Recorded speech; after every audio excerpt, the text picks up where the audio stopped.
Thank you so much, Dina. Thank you for making us laugh. My pleasure. I bet you there are guys in this room that have been dumped. None of them.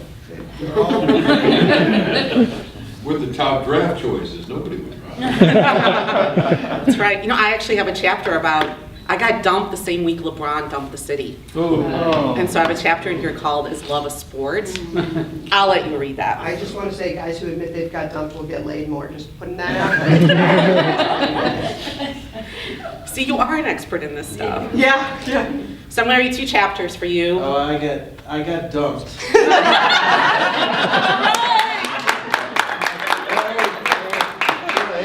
I got dumped on the night of my wedding by my previous ex. What? She told me, I didn't know the night of our wedding, but 11 months later, she told me that she wanted to divorce me on the night of our wedding. Wow. So, Well, thank her for that, because now you've got her. See, you got the upside. So he's off limits for the banging. In case. He's not anyone else. and I've been happily married for, what was that, 7 years, 8 years, 9 years. I remember when you 2 met, he couldn't stop talking about you. I remember that whole story. I'll embarrass you later. Good at that. So I'll read the first chapter. The first chapter is a little bit more on the serious side, and it's called Day 5. So this is literally a day by day. So this is day 5. This is July 9th, 2010. I should add also that the breakup text that I got was literally after I returned home from visiting my family, and it was on the 4th of July. So that kind of adds to the whole theme of this book as well. So this chapter is called Memory Remaking. Exactly 3 months ago, today, on Friday, April 9th, I had my first date with the ex. We met at the Harp, a lovely Irish pub, located on the edge of Cleveland, looking over the big, beautiful Lake Erie. Ever since dating the Irishman back in the 90s, I became drawn to all things Celtic. The Irishman and I once discussed visiting the land of his roots, and about a decade after we broke up, my sister and I flew into Ireland and traveled the country together for 1 full week. It was a beautiful adventure and explained so much about the man to whom I once gave my heart. But that was then. The night I met Vincent, not his real name, at the Harp, but he's Sicilian, lives in Akron, has 3 teenagers, just saying. Warm and excitement over meeting someone whose intelligence really turned me on. The euphoria even inspired me to drive home on Clifton, and upon seeing the newly opened Clifton Martini Bar, do a U-turn, pull over, text him, and wait for him to meet me inside. There we talked about I don't even know what till 2:45 a.m. before finally saying goodbye for the night. We're back on Clifton the very next day, first for dinner at the Lighthouse and afterwards at the Starbucks on West 17th. Somewhere between the Harp and the Lighthouse is also the recently opened, or at the time it was, Capitol Theater, where the next month we saw 3 movies.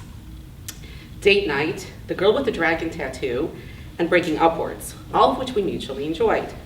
Clifton Avenue has so many of our memories of our short-lived relationship. Needless to say, driving up and down that wide boulevard stretch en route to beautiful Highway 2 bordering Lake Erie still gives me an aching stomach, like it is right now, just thinking about it. I want to throw up, the memory, the torment, the pain.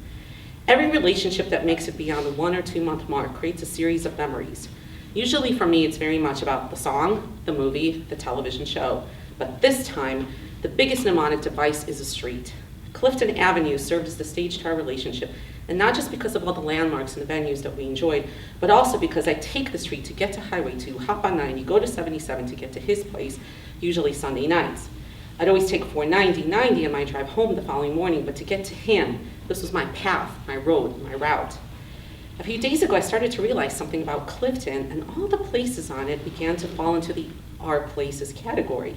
These were never our places. They were mine. I introduced them to him. In return, I think about all the places he introduced me to during our time together. Not one comes to mind.